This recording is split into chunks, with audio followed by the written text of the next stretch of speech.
जय माता दी। जय माता दी सर। भारत माता की जय। भारत माता की जय। वॉर के इस दौर में जब हम लोग बड़े सालों से अवॉइड कर रहे थे कि वॉर ना हो, वॉर ना लड़नी पड़े, वॉर नहीं करनी पड़े, लेकिन जब आपके सामने ऐसे लोग बैठे हों जो लोग, जिसको हम बोलते हैं ना कि जिनकी अक्ल शायद उन्होंने किसी ऐसी जगह पे रख दी है जहाँ से वो वापस लाना मुश्किल हो गई है, तो एक आखिरी हथियार नहीं होता, एक आखिरी रिजॉल्व होता है वॉर।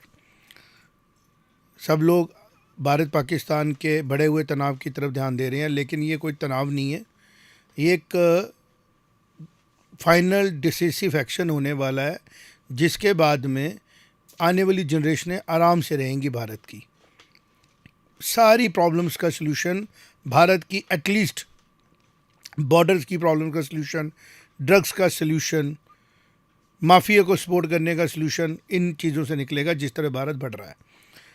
भारत एक सशक्त देश है, मिलिट्री के हिसाब से भी बहुत पावरफुल है, और जिस तरीके से भारत ने अपने आप को डेवलप किया है पिछले कुछ सालों में, पूरी दुनिया को जवाब मिल गया। जब कल सिक्योरिटी काउंसिल की मीटिंग के बाद रात को सारे लोग जागे हुए थे क्या आएगा, और देखा गया या तो 90% लोग फेवर में थे या न्यूट्रल थे।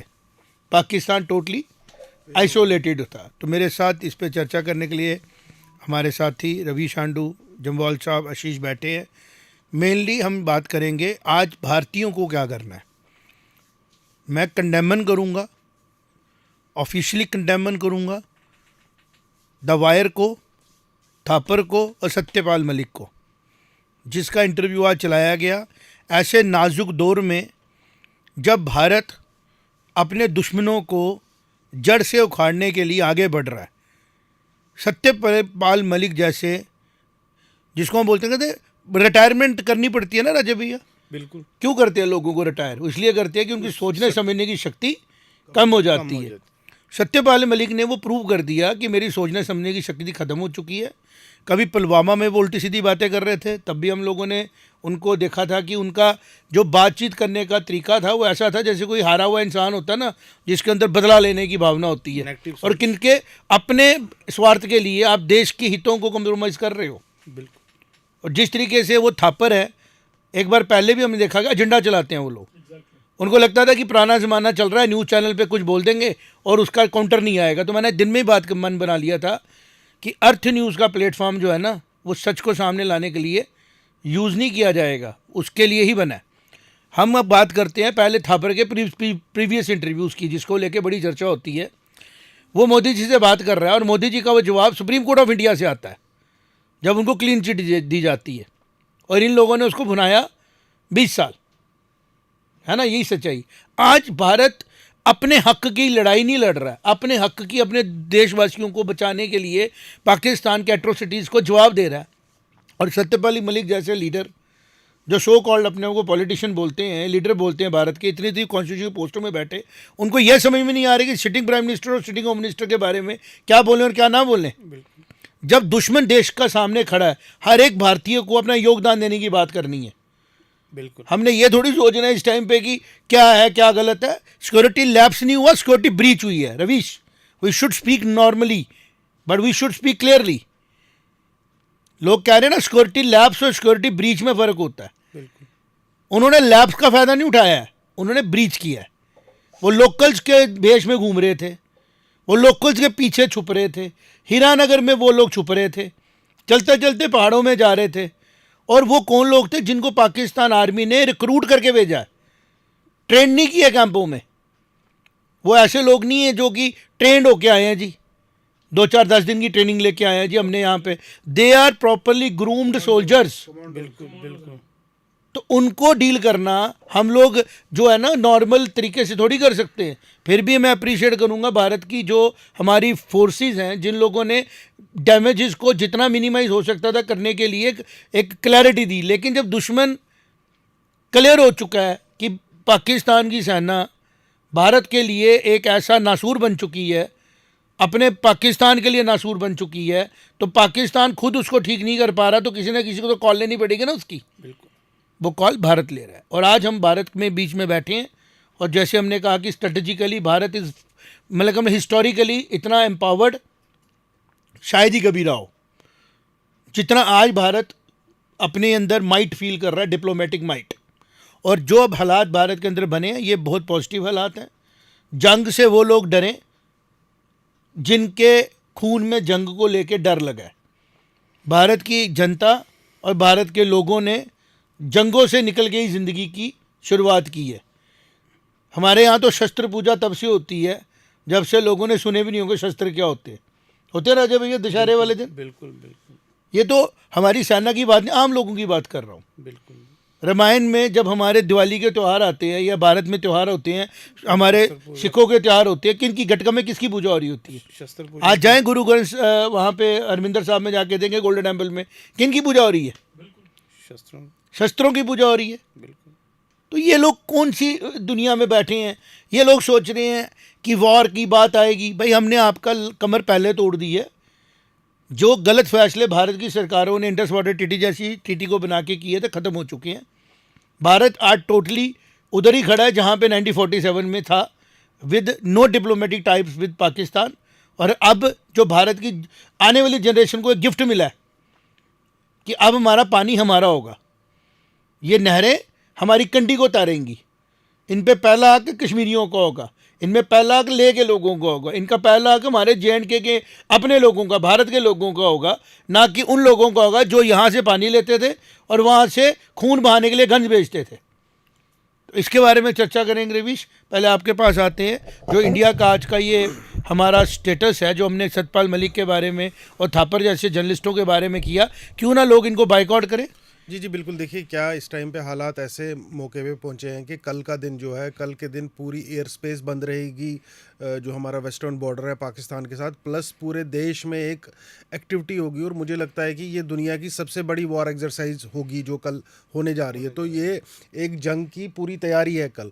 तो हुआ क्या कि पाकिस्तान सहमा हुआ है जंग से, तो इन्होंने अचानक से क्या किया कि जो एक अंदर का पाकिस्तान है भारत का, जो भारत के अंदर एक पाकिस्तान पनप रहा, उसको एक्टिवेट करने की कोशिश की। अभी आपने जिनका वेद प्रकाश मलिक जी का बताया आपने कि उन्होंने स्टेटमेंट दिया, सत्यपाल मलिक जी का, उसको मैं अभी सर्च कर रहा था थोड़ा स्टेटमेंट उनका, तो मैं देख पा रहा हूँ कि सिर्फ पाकिस्तानी मीडिया ने उनको कवर किया है। समा न्यूज़ और एरी न्यूज़ जो पाकिस्तान के जो बैन हो गए हिंदुस्तान, हाँ जो हिंदुस्तान में बैन है, सिर्फ वही कवर कर रहे हैं। तो इसके अलावा जो खरगे जी का बयान आया, देखिए वो भी बहुत गैर ज़िम्मेदाराना बयान था जो खरगे जी ने, देखिए ये बात थोड़ी थोड़ी निकल के आ रही है कि शायद जो प्रधानमंत्री का 19 तारीख का दौरा था, 19 अप्रैल का, वो इस कारण रद्द किया हुआ था कि कोई इन्फॉर्मेशन थी, तो सिक्योरिटी था ना, सिक्योरिटी अंडरस्टैंडिंग थी। वो एक जनरल वो होता है। देखिए क्या होता है कि जो इंटेलिजेंस है, डिजिटल इंटेलिजेंस है, ह्यूमन इंटेलिजेंस है, बहुत सारी चीज़ें होती है। अब होता क्या है कि बाई चांस किसी तो ने पंजाब में क्या किया गया था प्रधानमंत्री जी की सिक्योरिटी के साथ? नहीं, मेरा क्लोज एज हुआ था, मेरा he is a vulnerable person. मेरा कहने का मतलब ये है कि देखिए क्या होता है कि वो क्लियर इन्फॉर्मेशन नहीं होती कि बाईसरन में हमला होने वाला है, ऐसा होने वाला है कि समथिंग हैज़ एक्टिवेटेड, कुछ हो सकता है कि हो जाए, इस तरीके की इन्फॉर्मेशन थी। और अगर ये इन्फॉर्मेशन पहले होती तो वो मुझे मतलब ये कैसा गैर जिम्मेदाराना बयान था कि जी आप प्रधानमंत्री ने पुलिस को इन्फॉर्मेशन नहीं दी। प्रधानमंत्री थोड़ी कोई एक आदमी है, वो एक ऑफिस है। जब उसके पास इन्फॉर्मेशन आती है वो आगे पर्टिकुलर जो डिपार्टमेंट्स होते हैं सबको शेयर की जाती है। तो मैंने ये ऑन द होल देखा कि आज अचानक से एक अंदर का पाकिस्तान एक्टिवेट हो गया है कि किसी तरीके से मोदी जी के खिलाफ कैंपेन चला के उनको थोड़ा कमज़ोर दिखा के इस जंग को रोका जाए। लेकिन देखिए बात ऐसी है कि इस जिस जगह पे हम अभी खड़े हैं, इस टाइम पे भारत के पास 71, 65, 99 जैसे मौके आए, वैसा ही मौका एक फिर आ गया है। आज आप फुल एंड फाइनल करके पाकिस्तान से ये सेटल कर सकते हैं और हम गारंटी कर सकते हैं कि अगले 100 साल हम उन्नति और वृद्धि की तरफ बढ़ेंगे अगर पाकिस्तान को सबक सिखाया। बिल्कुल पाकिस्तान को। तो इसके लिए देखिए तैयारी पूरी है। कल सारे जितने भी फ्रंट लाइन के जितने एयरक्राफ्ट हैं इंडिया के, जो मिराज और जो रफेल जितने भी सारे जहाज है, वो सारे पब्लिक डोमेन में जो चीज़ें आई हैं वो सारे प्रैक्टिस में रहेंगे। कल सारा हथियार जो है वो एक्टिवेट हो जाएगा। सारी चीज़ जो है एक तरीके से जंग का पूरा एक जो तैयारी है वो कल एक फुल तरीके से इसका मैं जवाब देता हूँ आपको राजा भैया। इसके पहले मैं जवाब दूँ आपको, आज की पूरी एक्टिविटी में जो जम्मू में आज कैसा रहा माहौल, कैसे बाज़ारों में आप देख रहे थे कि लोग कितने उत्साहित हैं, कोई डिप्रेशन कोई डर दिखा आपको किसी में जैसे पाकिस्तान में दिख रहा है? मैं जम्मू की बात करूँगा। जम्मू के लोगों का जैसे कल इन्होंने ड्रिल रखा हुआ है, तो गवर्नमेंट और प्राइवेट लोग बिल्कुल आराम एक से जोश दिख रहा है, जोश जोश। दिख रहा है, अपनी ज़िंदगी आराम से जी रहे हैं, कोई हौच पौच नहीं है, कोई ये नहीं है। मतलब उनको है कि ठीक है जो कल होना वो आज हो जाए, वो मेंटली सारे प्रिपेयर्ड है। वो कहते हैं ये जो और आप देखें, मैंने अपनी होश में, मैं तो बड़ा छोटा था, मैंने कोई 99 की वॉर देखी थी जो करगिल में हुई थी, तभी हम देख रहे थे, तब तो मैं बिल्कुल यंग था और देख रहा था क्या हुआ। लेकिन जिस किस्म की नेशनलिज्म, जिस किस्म का जोश आम जनता में, छोटे छोटे बच्चों में दिख रहा है ना, वैसा जोश जो है ना, ये जोश ही बहुत है पाकिस्तान की जड़ें उखाड़ने के लिए। बिल्कुल कि पाकिस्तान को ये समझ में आ रहा है कि जिस चीज़ को लेके मैं कई सालों से चल रहा था कि मैं भारत को धर्म के आधार पे तोड़ पाऊंगा, जाति के आधार पे तोड़ पाऊंगा, कभी उसने खालिस्तान मूवमेंट को सपोर्ट किया, कभी उसने कास्टिज्म में आके इंटरफेरेंसेस की, कभी उसने किसी रूट को पकड़ा, कभी किसी रूट को पकड़ा। अल्टीमेटली पाकिस्तान के सारी जो साजिशें थी वो ख़त्म हुई, और अब आ जाके उसने कहा कि मैं कुछ ऐसा करूं जिससे कि धर्म के आधार पे लोग लड़ें, और वो भी विफल हो गया। वो भी विफल हो गया। उल्टा क्या हुआ कि इंडिया की जो स्ट्रेटेजिक मूव है हमारा, उसमें क्या हुआ, इंडिया ने इतना अच्छे से हैंडल किया। आज जितने भी लीडर्स हैं जो एक समय पे इस गवर्नमेंट के क्रिटिक्स थे, आज वो इस गवर्नमेंट के साथ खड़े हैं, कोई भी उसके खिलाफ नहीं है। लेकिन फिर भी कुछ चंद टट्टू जो मीडिया हाउसेज हैं वो लगे हुए हैं कि हम कहीं से कुछ अपनी ज़मीन तलाशें। मुझे लगता है कि एक इंटरनल स्ट्राइक तो हो चुकी है, सर्जिकल स्ट्राइक, एक और करनी चाहिए। इन मीडिया चैनल्स को टोटली ब्लॉक करके इनकी ब्रेड बटर ख़त्म कर देनी चाहिए। जो लोग इस टाइम पे ये सोच रहे हैं कि भारत की सरकार कमज़ोर पड़ेगी, भारत की जनता कमज़ोर नहीं पड़ने दे रही है। सरकार की तो हमें डिसिसिव एक्शन चाहिए, वो डिसिसिव एक्शन स्टार्ट हो चुका है ना। बिल्कुल आप देखें, इंडस वाटर ट्रीटी स्क्रैप की गई और यूनाइटेड इसमें सिक्योरिटी काउंसिल में बात भी नहीं की गई इसके बारे में, डिस्कशन ही नहीं की गई इस किस्म की कि भाई आप क्या कर रहे हैं। उनको पता है कि भारत ने जो भी फैसला लिया है वो सोच समझ के लिया है, और वो इसलिए लिया गया है कि हमें पड़ोसियों के साथ रिश्ता तब रखना है अगर पड़ोसी बनने के लायक हो। एनिमी की तरह कोई बिहेव करेगा तो फिर थोड़ी उसको लिहाज किया जाएगा। अगर वो बाजार जिस तरीके से तुम्हारे स्पॉन्सर्ड वेपन। दूसरी बात जो अक्सर आ रही है, चाइना को लेके जो बात की जा रही है, ये भी बात करनी ज़रूरी है। चाइना भी, हम ये नहीं मान सकते हैं कि पाकिस्तान की तरह कोई इडियट मुल्क है। और कल उसने देखें तरीके से इंडिया की डिप्लोमेटिक माइट के अकॉर्डिंगली देखें ना अगर आप, तो उसने, चाइना ने रेस्ट्रेन किया है क्रिटिसाइज करने से। वो बिजनेसमैन मुल्क सर ये चुप रहना भी एक बहुत बड़ी, कहते हैं ना, खामोशी भी कुछ बोलती है। बिल्कुल बोलती है। वो खामोशी ये बोल रही है कि भारत, आपको राइट है अपनी जनता के लिए प्रोटेक्शन करने का, आपको राइट है कि अगर आपके खिलाफ टेररिज्म यूज़ किया जा रहा है एज ए टूल, आप उसको क्रश करें। आपको राइट है अपनी टेरिटरी क्लेम करने का। आप हमसे भी बात कर रहे हैं। देखो सबसे पहले शुरुआत कहाँ से हुई हमारी डिप्लोमेटिक विक्ट्री की, इन 3-4 महीनों में। तो हम शुरू करते हैं, गलवान होने के बाद सबसे पहले इंडिया चाइना ने अपने आप को न्यूट्रलाइज किया। बिल्कुल। अभी टॉक्स पे आए थे, बिल्कुल आए थे। अभी रिसेंटली की बात है, 2 महीने पहले की बात होगी जब इंडिया चाइना ने क्लोज किया था अपने आप को। 4 साल के बाद उसके पहले इंडिया चाइना ने कहा कि we are going to have a dialogues, और हम सेटल डाउन करते हैं, हम इसको अमिकेबली करेंगे, जो करना होगा हम यूनानिमसली हम टूर किया करेंगे बॉर्डर्स का, हमारे एरियाज़ का, और हमें आपस में मिलकर इंस्पेक्शंस करेंगे और उस चीज़ को मेंटेन करेंगे। दूसरा, जब पाकिस्तान ने गुस्ताखी की और इंडिया ने इंडस वाटर ट्रीटी को एमबीएस में डाला, तो चाइना का कल की मीटिंग में साइलेंट रहना। सर वो बुद्धिजीवी इंसान है, उसका बिजनेस है इंडिया के साथ, उसने कहा वो भूखे नंगे देश। लेकिन आप ये समझें, अगर आज पाकिस्तान गिड़गिड़ा रहा है, सारे मुल्कों के आगे मीडिया को यूज़ कर रहा है, किसी तरीके से अपने अंदर के सिंपैथाइजर को यूज़ कर रहा है, या हमारे कुछ नेता यहाँ के भारत के जो कह रहे हैं जी आप टारगेट कर रहे हो, भाई OWG मीन्स OWG, फिर वो कोई भी हो, भारत की एजेंसीज के पास राइट है क्वेश्चन करने का, इंटेरोगेट करने का और प्रोसिक्यूट करने का भी।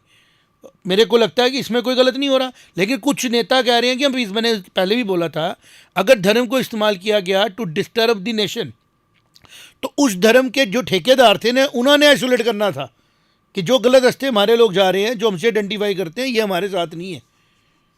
उन्होंने उसको ऑन करना शुरू कर दिया। एक्सेप्ट करना कश्मीर की लीडरशिप ने just on the basis of religion terrorism को सपोर्ट करना शुरू कर दिया। पाकिस्तान जिंदाबाद कहने वालों को सपोर्ट किया। हमें पाकिस्तान जिंदाबाद कहने में भी दिक्कत नहीं थी अगर पाकिस्तान एक पॉजिटिव नेबरर होता। पाकिस्तान इंडिया की दी हुई आसानों के तले स्टेबल रहता। पाकिस्तान बना बाद में अटैक इंडिया पे पहले कर रहा है। बिल्कुल। है ना, उसके बाद में इंडिया स्टेबल हो रहा है तो उसके ऊपर नेक्स्ट वॉर 65 की दे रहा है। फिर जो पूरे इस खित्ते के जो उस टाइम की अमेरिका की सरकारें थी जो नहीं चाहती थी कि साउथ ईस्ट एशिया में स्टेबिलिटी आए, चाइना ग्रो करे, इंडिया ग्रो करे, उनको सपोर्ट कौन कर रहा था?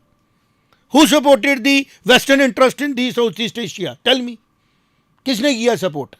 पाकिस्तान ने। कोल्ड वॉर में, कोल्ड वॉर में आप बताएं, कोल्ड वॉर में ना Bharat Soviet, it's not about Bharat, it's about हम कॉन्टिनेंट वर्ल्ड लेवल पे जाएं जब, तो वर्ल्ड लाइन पे China, Russia, India, Afghanistan, Pakistan, Indonesia, ये चार जो कंट्रीज हैं ये they are unanimously can be seen together. Europe and America can be seen together, यही है ना। वेस्ट उसी को बोलते हैं, कॉलोनीज वही बनाते थे, रशिया भी बनाता था। लेकिन जब मॉडर्न वर्ल्ड ऑर्डर आया तो मॉडर्न वर्ल्ड ऑर्डर में who was the person who traded with every country? Tell me. America, Pakistan army. हाँ मतलब ट्रेड, हाँ ट्रेटर कौन था इन सब में? बिल्कुल धोखा दिया। पाकिस्तान आर्मी ट्रेटर थी ना, बेशर्मी से ट्रेटर कौन बना? पाकिस्तान आर्मी। स्पेस, और फिर पाकिस्तान आर्मी ही स्पेस बन गई अमेरिका को सुझाव देने में। जब भी ओसामा बिन लादेन ने अमेरिका को हिट किया तब अमेरिका को लोगों को समझ आया यार ये हमारे से लेता में मारता है। फिर भी वहाँ की सरकारों ने पूरी तरह डिसीजन नहीं लिया, बट अल्टीमेटली ग्रेजुअली उसके बाद ऐसी सरकारें वहाँ आई जिनको पाकिस्तान की रियलिटी पता लगी, और अल्टीमेटली अब ट्रंप सरकार वहाँ गई जिसको समझ आ गया है अगर मैं अमेरिकन का भला चाहता हूँ, ये डिप्लोमेटिकली विक्ट्री है ना भारत की, कि अगर मैं अपने अमेरिकन का भी भला चाहता हूँ तो मुझे पाकिस्तान को डिसोन करना पड़ेगा। अमेरिका के जो हाउस स्पीकर हैं, दूसरा कर लो बात आप, जो अमेरिका के हाउस के स्पीकर हैं उनका भी आज एक प्राइवेट इवेंट में उन्होंने एक संबोधन कर रहे थे, तो उसमें एक उनकी क्लिप जो है बड़ी वायरल हुई है सोशल मीडिया में, जिसमें उन्होंने ओपनली ये बात कही है कि इंडिया को पूरा राइट है अपने जो टेररिस्ट जो कैंप्स हैं और टेररिस्ट हैं उनको स्ट्राइक करने का, और जो यूएस है, जो ट्रंप एडमिनिस्ट्रेशन है, वो पूरी तरह से सपोर्ट करेगी India with resources and whatever is required। अब देखो आपने भी ये बात बताई, मैं वही कह रहा हूँ, देखें हम मीडिया हाउसेस है ना, हमारा काम है सच बोलना और वो कहना जो एक्चुअल में कहने के लिए हमारा ओरिजिन होता है। हमारा काम नहीं होता पॉलिटिकली बिहेव करना, हम पॉलिटिकली न्यूट्रल होते हैं। तो मैं ये आपसे कह रहा हूँ, अर्थ न्यूज़ के एडिटोरियल व्यू भी यही है हमारा, और ये परसेप्शन नहीं है, ये फैक्ट है कि इंडिया इस्तेमाल नहीं किया गया, चाइना इस्तेमाल नहीं हो पाया, इंडोनेशिया नहीं हो पाया, मलेशिया नहीं हो पाया, स्टार्ट में पाकिस्तान यूज़ किया गया, उसको थोड़ा बहुत पैसा दिया गया, उसकी आर्मी को हर चीज़ के लिए इस्तेमाल किया गया, वहाँ डेमोक्रेसी कभी आने नहीं दी। और दूसरा इंडिया उधर कभी खुद अमेरिका पुजारी है डेमोक्रेसी का, और पाकिस्तान में डेमोक्रेसी आने नहीं दी कभी, और पाकिस्तान ने उस थोड़े से पैसे के लालच में अपना वजूद ही ख़त्म कर दिया, अपने ही नेबर अफगानिस्तान को डिस्टेबलाइज करने में हेल्प की, बिल्कुल। और फिर कहने लगे हम वहाँ स्टेबिलिटी लाएंगे, अमेरिका को हमारी ज़रूरत है, फिर रशिया को डिस्टेबलाइज करने में कोशिश की, उधर सपोर्ट करते रहे, बट अल्टीमेटली कोल्ड वॉर का रिजल्ट क्या निकला? Nobody want it, both were losers. Russia को तोड़ के क्या मिला? अल्टीमेटली रशिया अगर यूएसएसआर ही रहता तो क्या प्रॉब्लम थी? किसी पे वो इन्फ्लुएंस करने तो जा नहीं रहे थे, किसी के राइट्स को तो ख़राब कर नहीं रहे थे। अगर चाइना भी ग्रो कर जाता तो किसको प्रॉब्लम है? तो ये आपको समझना है कि इंडिया ने बीच में अपने सिविलाइजेशनल स्ट्रेटजी स्टेबलाइज करके जो एग्जाम्पल दी है, आज इंडिया को सेटल डाउन करने के लिए, अपने आप को नेक्स्ट लेवल पे जाने के लिए अगर एग्रेशन दिखाना ही एक आखिरी ऑप्शन बचा है, मुझे पूरा विश्वास है हम एग्रेशन जब दिखाएंगे तो वो भी स्ट्रेटेजिकली दिखाएंगे, बिल्कुल। और अगर आगे से रिएक्शन आई हैवी तो यहाँ से सुपर हैवी आएगी। इंडिया का एक और डिप्लोमेटिक स्टेप बड़ा अच्छा हुआ है। इंडिया ने आज यूके के साथ, ब्रिटेन के साथ एक फ्री ट्रेड एग्रीमेंट भी साइन किया जो काफ़ी सालों से पेंडिंग था, और इसमें भी मुझे लगता है कि अगर कल को कुछ ऐसे हालात बनते हैं तो यूके भी 4 बार सोचेगा इंडिया और इस मसले में जो है इंटरवीन करने के लिए। आपने यूक्रेन देख लिया, नाटो के देश रिस्ट्रिक्टिवली आ गया है ना, बिल्कुल। ऐसा तो नहीं है कि वो ओपन हो गए, बिल्कुल। वो तो इंडिया ने मोस्ट सीजन तरीके से यूक्रेन वॉर में अपना बिहेव किया, बिल्कुल। रशिया से प्रॉपर तरीके से ऑयल खरीदा गया, उसका बेनिफिट इंडिया को भी हुआ। सबसे बड़ा कहते हैं ना, जब आप स्टेट इंटर स्टेट खेलें तो आपका इंटर स्टेट होता है, तो आप अपनी स्टेट के लिए लड़ते हो। जब इंटर कंट्री कंपटीशन होता है, कंट्री के लिए आपका मन होता है। जब इंटर कॉन्टिनेंट है तो आपको किस साइड जाना है? एशिया की तरफ जाना है ना, बिल्कुल। एशिया, आप एशिया में रह के एशिया के अगेंस्ट काम करेंगे, एशिया के इंटरेस्ट के अगेंस्ट काम करेंगे तो आप तो ट्रेटर हुए ना अपने कॉन्टिनेंट के। तो मेरा ये मानना है, आज भारत एक स्ट्रॉन्ग नेशन की तरह डिप्लोमेटिकली तरह मर्ज हो चुका है, और उसका क्रेडिट प्रेजेंट सरकार को देना जो 15 साल से पॉलिटिकली स्टेबलाइज रख पाई, और जितना डैमेज इंटरनल दुश्मनों ने देना था वो दे दिया। अब जिस जगह पे पाकिस्तान के साथ हम खड़े हैं वहाँ से आगे का रास्ता पाकिस्तान को डिसाइड करना है। अगर पाकिस्तान चॉइस करता है कि I will go for war, तो इंडिया सुपर पावरफुल तरीके से उसको जवाब देगा, और पूरी भारत की जनता भारत के साथ खड़ी है। गलियों में सड़कों पे हम बड़ा मोटिवेशन देख रहे हैं, और इवन हम भी तैयार हैं as a citizen of the country कि अगर भारत की स्टेबिलिटी के लिए, पाकिस्तान के या किसी भी देश के साथ लड़ने के लिए what ever is required, every citizen of country will not think twice. हमें हैवी टैक्सेस देने पड़े, हमें अपना सब कुछ देना पड़े भारत को, हम पीछे नहीं मुड़ के देखेंगे। मेरी मम्मा कहते थे, दादाजी की बात कर रहे थे, जब 1965 की जंगें हुई या इंसान सब दे देते थे हम, हाँ बिल्कुल, सोना डोनेट सब कुछ, सोना तो बड़ी छोटी, एवरीथिंग ले जाओ। और भारत की ये रियलिटी है कि हम लोग देश के ऊपर किसी को समझते नहीं है, और जो सेना हमसे लड़ने आ रही है पाकिस्तान की, वो तो देश को देती कुछ नहीं है। वो यहाँ से भर भर के कटोरे तो ले जाते हैं अपने लंदन के घरों में रखने के लिए, देश के लिए बचाती कुछ नहीं है। तो इसलिए सतपाल मलिक जैसे लोगों को चाहिए कि अब वो समझें कि हमारी चुप रहने का टाइम आ चुका है, और थापर जैसे लोगों को जर्नलिज्म से रिटायर हो जाना चाहिए। और आज हम लोग जो यहाँ पे बैठे हैं, हम इसके लिए बैठे हैं कि जो भारत का जो ये डिप्लोमेटिक, जिसको हम बोलते हैं ना डिप्लोमेटिक, जो एक सॉफ्ट पावर दिख रही है ना, उसको बैलेंस करने के लिए भारत की जो मिलिट्री पावर है ना, उसकी ज़रूरत ना पड़े। और अगर पाकिस्तान ने गुस्ताखी की तो वो उसकी कहते हैं ना 75 साल की उम्र थी फिर उसकी, his life line is going to get end. तो जो टेररिस्ट उसने संभाल के रखे हैं, जिन्होंने हमारे यहाँ पे हमारे इनोसेंट लोगों को मारने के लिए वहाँ से ट्रेन करके लोग भेजे, सोल्जर भेजे, इमीडिएटली उनको खुद ही वो वापस बुलाए और भारत के हवाले करे कि ये आपके दुश्मन है जी, इनको जो आपने अंडर कॉन्स्टिट्यूशन से याद देनी है दे दो। और अगर ये नहीं किया गया पाकिस्तान के द्वारा और डिले हुआ, तो मुझे पूरा विश्वास है जो हालत रावण के समेत, रावण की लंका का हुआ था ना, पाकिस्तान की आर्मी के समेत पाकिस्तान का होगा। और हमें सिर्फ दर्द किस बात की है? पाकिस्तान की इनोसेंट जनता की, उनका कोई कसूर नहीं है, जिनको गरीबी की मार भी पड़ रही है, और अब जंग के भी हालात जब बनेंगे उनको नुकसान होगा। लेकिन हमें मोदी जी पे और भारत की सेना पे पूरा विश्वास है। वो एक ऐसे मुल्क की सेना है जिसका आइडियल श्री राम है। उन्होंने लंका में भी आम लोगों को शिकार नहीं बनाया था, उन्होंने उसको मारा जिन्होंने आगे से हथियार उठाए।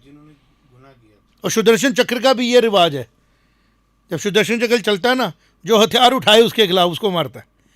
तो अगर पाकिस्तानी सेना आज भी सरेंडर कर जाती है जैसे, तो ये बच जाएगी। और अगर ये नहीं करती है तो मैं आपको ये कन्विक्शन से कह रहा हूँ, कन्विक्शन से, जितना लोगों के अंदर आज जोश है ना, तो मैं प्रधानमंत्री जी को इमेजिन कर रहा हूँ उनके अंदर कितना जोश होगा, इंडियन आर्मी के सोल्जर्स में कितना जोश होगा, एयरफोर्स में, नेवी में, और हमारे एक एक बच्चे में जो जोश दिख रहा है ना, वो जोश का लेवल ही लग गया। कहते हाई सर नहीं है, हाईएस्ट सर है। क्या मूवी थी आई हुई, कहते ना हाउस द जोश, हाई सर, तो इट्स हाईएस्ट। तो पाकिस्तान को ये समझ आ जानी चाहिए कि अभी भी आप अपनी सेना को समझा लो और सरेंडर कर दो, और जितने भी आपने टेररिस्टों को पाला हुआ है खुद ही हमारे बॉर्डर पे आके ले जाओ। और जो आपके जितने डिस्प्यूट है, अब तो हमारा आपका टाइप वैसा कोई नहीं रहा। वो कह रहे थे शिमला में जो होता के तहत हमने स्क्रैप कर दिया, तो लेकिन इंटरनेशनल कम्युनिटी कह रही थी हमने थोड़ी उसको अब अलाउंस किया, इट स्टिल एग्जिस्ट। ऐसा नहीं होता है, तुमने छोड़ दिया, हमने भी छोड़ दिया। अब नए तरीके से बात होगी, POJK पे क्या करना है क्या नहीं करना है हमारी भारत की सरकार डिसाइड करेगी as per the choice of the people in the interest of the country. और पाकिस्तान ने जो करना है वो डिसीजन ले। और मुझे ऐसा लगता है कि इस टाइम पे एक ही चीज़ पे हमें फोकस करना है कि जो भारत स्टैंड ले रहा है उसको कोई आदमी अंदर का वीक ना कर सके। बिल्कुल। और बहुत वोकली उसको हमने कंडेमन भी करना है, और अगर ज़रूरत पड़ी तो उसको फोर्स भी लगानी है। और जो चैनल जिस किस्म की हरकतें कर रहे हैं वो सुधर जाएं, नहीं तो हम पूरा जोर लगाएंगे, गली गली में बच्चे बच्चे तक पहुँचाएंगे कि इस चैनल को इमीडिएटली, वो क्या लिखते हैं सोशल मीडिया पे, तो वो बैन हो जाता है, रिपोर्ट करें। हाँ। तो भारत की जो जीत है वो निश्चित है, और भारतीयों की जीत निश्चित है। एक एक गोली जो चलाई गई और एक एक बूंद जो धरती पे गिरी, उसका बदला लेने से ऊपर है उसकी जड़ों को जड़ से ख़त्म कर देना। बदला लेके तो फिर वो गलती करेगा ना, जड़ ही ख़त्म कर देनी है। और ऐसी जड़ ख़त्म करनी है जैसे जनक ने की थी कि पहले घास उखाड़ी, फिर उस घास के उखाड़ने के बाद उसमें दही डाला ताकि वो दोबारा उगे ही ना। तो पाकिस्तान की जितनी भी सिंपैथाइज़र पूरी दुनिया में बैठी हैं वो समझ जाएं कि भारत किसी जगह पे भी कोई कंप्रोमाइज़ करने के इस टाइम मूड में नहीं है। एक ही चीज़ है जो उनको बचा सकती है भारत के आक्रोश से, वो है कि जिन लोगों ने हमारे इनोसेंट लोगों को मारा है उन लोगों को भारत के हवाले किया जाए ताकि भारत की जनता फैसला करे और उनको सजा दे। और अगर आप उनके साथ सजा लेना चाहते हैं, चॉइस आपकी है और आपने चॉइस की अपने तबाही की। मिलते हैं आपके साथ जल्दी।